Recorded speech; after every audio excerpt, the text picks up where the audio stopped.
Trump just went out of his way to help racists hit minorities right in their wallets. Forget MAGA. Trump's new acronym should be PTRSTP, protect the rich, screw the poor.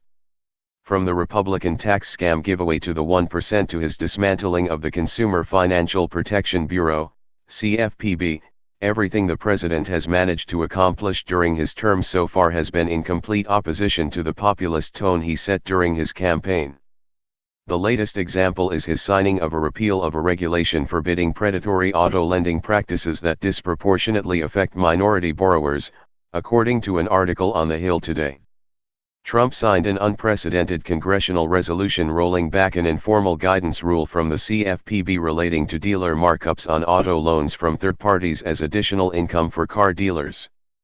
It marks the first time that Congress has used its power to rescind an informal federal guideline and could be seen as an encroachment on the executive branch's territory.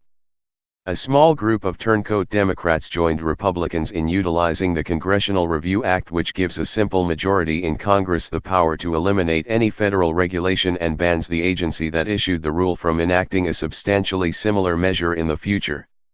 The CFPB enacted the informal rule in 2013 after studies found that car dealers were consistently charging minority customers higher markup rates than non-minorities with similar credit ratings.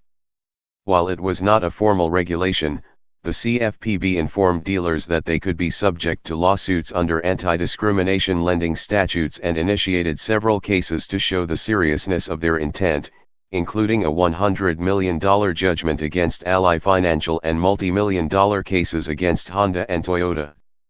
The Orwellian statements made by Republican lawmakers as justification for the repeal of a rule that ensured that all consumers would be treated fairly and equally were staggeringly misleading. House Financial Services Committee Chairman Jeb Hensarling, RTX, cited the hard work of Republicans in Congress in stopping a rogue bureau using its unchecked powers to sidestep due process and harm the very consumers it is charged with protecting. How ensuring equality and fairness in lending harms consumers was not an issue that he bothered explaining. Coming on the heels of last November's repeal of the CFPB's regulation prohibiting banks and credit card companies from requiring their customers to use arbitration rather than the courts in any disputes, and the repeal stripping victimized consumers of the right to join class action lawsuits against banks such as Wells Fargo that defrauded customers by creating fake accounts in their names to meet sales targets, Trump and his Republican cronies have abandoned any pretense of working for the good of the average citizen.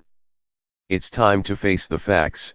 Since the Supreme Court decision in Citizens United gave corporations the right to contribute an unlimited flow of cash to political campaigns, the United States has become an autocratic oligarchy. If enough people realize this and vote to change the system, perhaps there's still time to reverse this course before the tools to do so are taken away from us.